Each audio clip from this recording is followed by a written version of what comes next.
신실하신 하나님의 변함없는 축복 의지, 이런 큐티 제목으로 말씀을 나누겠습니다.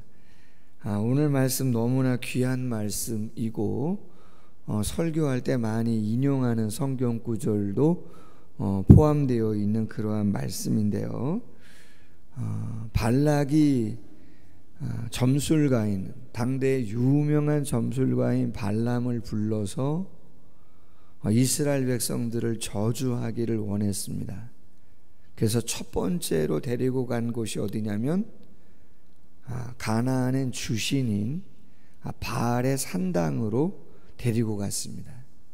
산당은 산 꼭대기에 있는 제사하는 처소입니다. 상당히 높았던 것 같습니다. 41절 말씀에 보면 이스라엘의 진해 모든 곳이 다 보이는 곳이라고 되어 있습니다.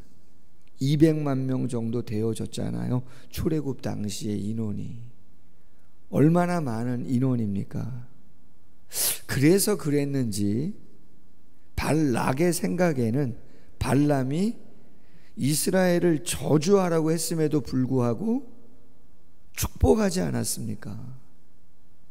마음이 상했던 거죠. 근데 그 이유가 발람도 사람이다 보니 저렇게 많은 사람을 어떻게 모압이, 더군다나 그렇죠, 아모리 왕의 시혼과 바산의 왕 옥을 저 민족이 다 이겼으니까 이길 이유가 있겠다라는 생각을 인간적으로 하지 않았을까? 그들의 수를 다 보았으니까. 그래서 마음이 좀 두렵고 떨려가지고 저주를 하지 못하고 축복을 한 것이 아니겠는가 하는 인간적인 생각을 하게 된 것이죠. 그래서 장소를 옮깁니다. 오늘 말씀에 보면 13절에 발락이 말하되 나와 함께 그들을 달리 볼 곳으로 가자. 거기서는 그들을 다 보지 못하고 그들의 뭐만 본다고요? 끝만 보리니 거기서 나를 위하여 그들을 저주하라. 아무래도 발람이 두려운 마음이 생겼나 보다. 이스라엘 전체를 보니까 마음이 위축됐나 보다. 조금만 볼 수 있는 곳으로 데리고 가야 되겠다. 그래서 소빔들로 인도하여 비스가 꼭대기, 비스가산, 학자들 말합니다. 한 700m 정도 조금 넘는 그곳으로 발람을 데리고 갔습니다. 그리고 똑같습니다. 제단을 7을 쌓고 송아지와 양을 잡아서 제단을 통해서 제사를 드리려고 한 것입니다. 혹시라도 여호와를 만나 뵈면 나에게 뭔가 이야기를 해달라고 이야기를 하고, 하나님께서 두 번째 또 하나님이 나타나셔서 당신의 뜻을 전해주시는 것이죠. 발람이 그 뜻을 발락과 모압의 고관들에게 전합니다. 그 내용이 뭡니까? 오늘 18절 이하에 보니까 발락이여 일어나 들을지어다. 십볼의 아들이여 내게 자세히 들으라. 하나님은 사람이 아니시니 거짓말을 하지 아니하시고 인생이 아니시니 후회가 없으시도다. 어찌 그 말씀하신 바를 행하지 아니하시며 하신 말씀을 실행하지 아니하시랴. 내가 축복할 것을 받았으니 그가 주신 복을 내가 돌이키지 않으리라.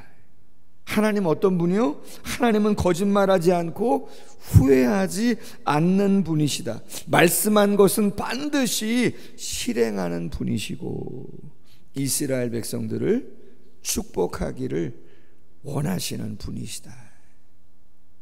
착각한 것이죠. 여러분, 사람은, 우리 모두는 착각을 해요. 한계가 있어요. 보여지는 것이 단가라는 생각을 한다고요. 보여지는 것만 보는 그런 연약함이 있어요. 그리고 두려워하고 작아지기도 하고 오해하기도 하고 그런단 말이죠. 발락이 착각하죠. 발람이 너무나 많은 사람들을 봐서 저주하지 못한 거다. 조금만 보면, 진 끝만 보면 그들이 무기 없는 것도 알고 여인들만 있는 것도 보고 아이들만 있는 것도 보고 하다 보면 마음껏 저주를 퍼붓지 않겠나. 착각이죠. 보이지 않는 누가 뒤에 계시는 거예요?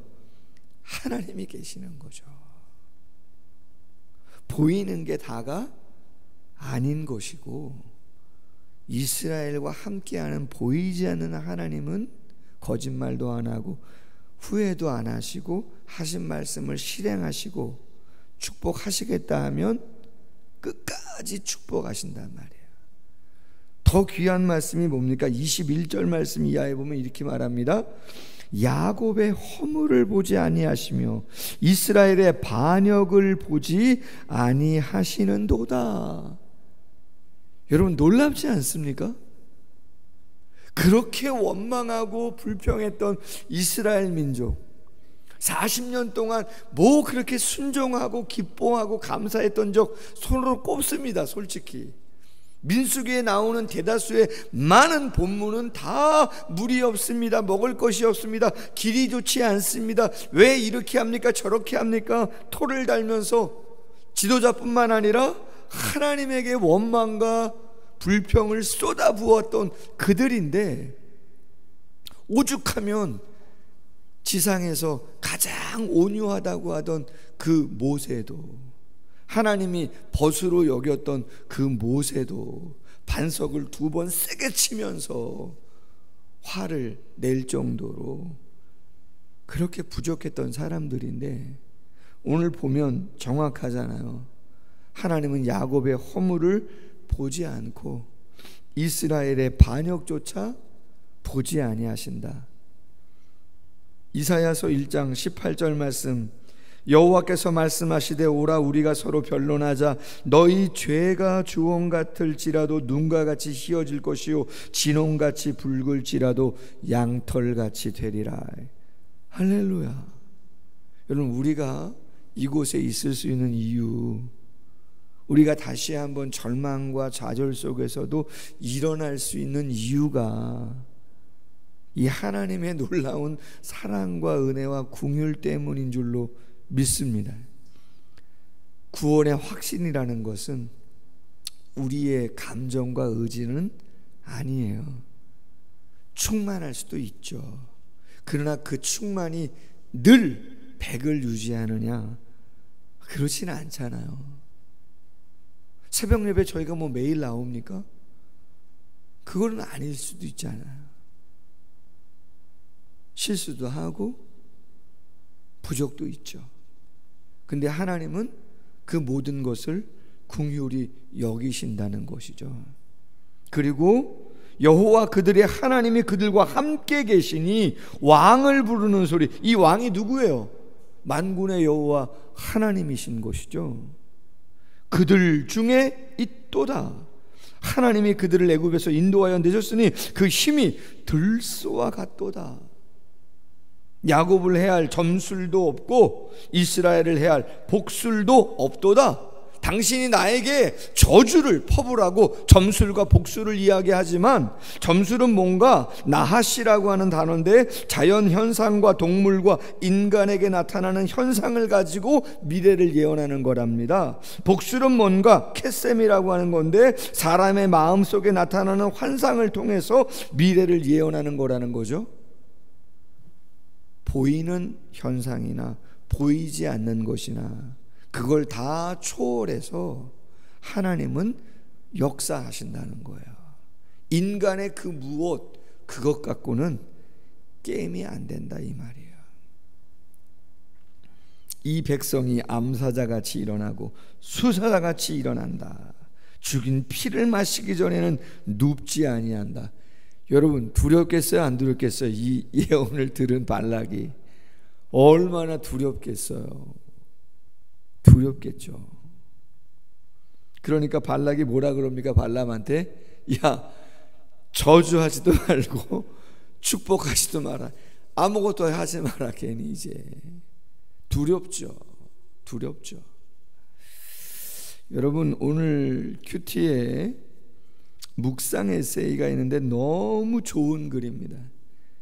이 큐티 책이 5,000원 정도 하잖아요.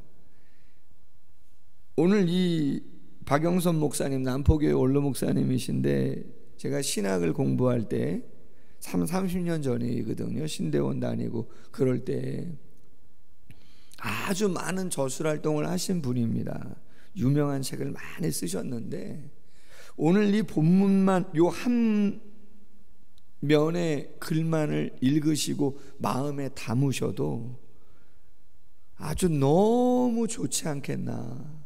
제가 소개할 걸 생각하니까 어제 아침에 말씀을 준비하면서 너무 제가 좋더라고요. 기쁘더라고요. 소개하겠습니다. 신자의 다양한 삶이라고 하는 제목의 글인데, 신자로 사는 길은 한 가지 방식만 있는 것이 아닙니다. 사람마다 길이 다릅니다. 믿는 가정에서 자라 성경을 잘 외우고 성경 퀴즈대회에서 매번 우승하고 중고등부 회장을 하면서 모범생으로 자라는 것만이 신자로 사는 유일한 방식은 아닙니다.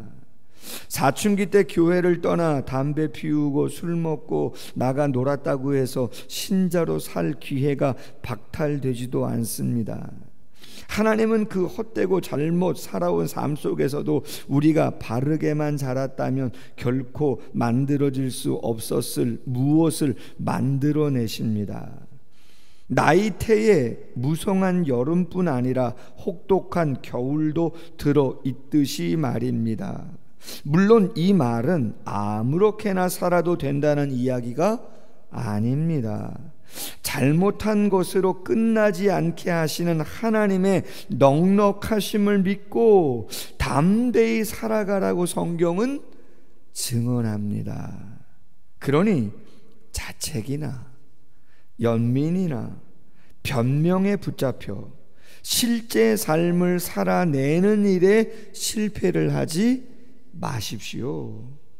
하나님이 우리 인생에, 우리의 부족한 결정에도 함께 하십니다. 그 불완전한 결정 속에서도 하나님은 일을 하시는 분이시다. 우리의 부족한 결정과 부족한 선택과 부족한 역량과 부족한 한계에도 하나님은 가장 완전하시고 온전하신 모습으로 역사하실 수 있으신 분이다. 최선을 다하지 말라는 말 아니잖아요. 정직하지 않아도 된다는 말씀도 아니잖아요. 은혜를 알고 사랑을 알면 더 잘하고 싶은 마음은 당연한 거죠. 그럼에도 불구하고 부족하고 연약할 수 있다. 그래도 걱정하지 마라. 하나님은 함께 하시고 그 연약함도 더 좋은 선으로 바꾸시려고 부단히 애쓰시는 분이다. 할렐루야. 여러분, 어릴 때 자녀들이 사고치고 잘못하잖아요. 누가 그거 뒷감당 다 하려고 이리 뛰고 저리 뛰고 합니까? 부모님이 하시잖아요. 야, 너 부모님 데리고 와. 학교에서 그런 이야기 하시잖아요. 그럼 부모님이 학교 가십니까? 안 가십니까? 학교 가셔서 들을 이야기, 안 들을 이야기, 돈 필요하면 돈, 미안하다 그래야 되면 미안하다고 얘기해 주시고, 부모님이 다 감당해 주시잖아요. 철없는 자녀를 위해서. 그 사랑 다 알고 나면 속삭인 자녀가 좀 더 잘한다는 얘기도 믿든지 안 믿든지. 할렐루야. 예수님과의 연합은 이미 일어난 성취이며 현재 누리고 있고 장차 완성될 실제입니다. 어떤 형편과 상황에서도 하나님이 우리를 홀로 두신 적이 결코 없다는 것이 성경이 말하는 진리입니다. 하나님이 펼치시는 당신의 삶으로 들어가십시오. 하나님의 손길이 여러분 속에서 빚어내는 아름다움의 영광을 세상이 발견하기까지 그 자리를 그렇게 지켜내십시오. 할렐루야. 너무나 좋은 글이죠. 오늘 큐티 제목이 신실하신 하나님의 변함없는 축복 의지입니다.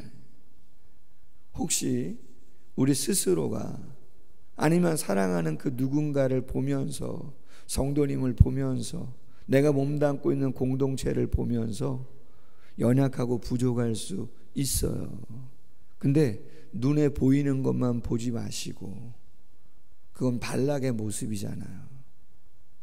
보이지 않는 하나님, 진 끝만 보지 마시고 모든 걸 보시고 그 이상을 보셔서 내가 믿어야 할, 붙잡아야 할 근거가 하나님이시구나. 그 왕에게 내가 부르짖어야 되겠구나. 할렐루야. 그리고 위로도 받으시고 새 힘도 얻는 복된 시간 되시기를 주님의 이름으로 소원합니다. 기도하겠습니다. 하나님 아버지, 너무나 감사합니다. 하나님은 거짓말도 아니하시고 후회도 하지 아니하시고 말씀하신 바를 반드시 행하시며 하나님은 축복을 거두지 아니하신다고 말씀하십니다. 무엇보다 우리의 반역까지도 하나님은 그 허물을 다 품어주시는 사랑과 긍휼이 많으신 분임을 우리에게 말씀해 주고 있습니다. 우리를 떠나지 아니하시는 당신을 신뢰하게 하시고 그 안에 자유하게 하시고 그 안에 평강을 누리게 하시고 위로받게 하시고 소망 삼으며 우리의 잘못된 선택과 연약함도 하나님은 선으로 바꾸실 수 있는 분임을 믿고 오늘 하루도 믿음의 길을 한 걸음 한 걸음 잘 감당하며 갈 수 있는 모두가 될 수 있도록 마음껏 축복해 주시옵소서. 감사하며 예수님의 이름으로 기도하옵나이다. 아멘. 계속해서 기도합니다.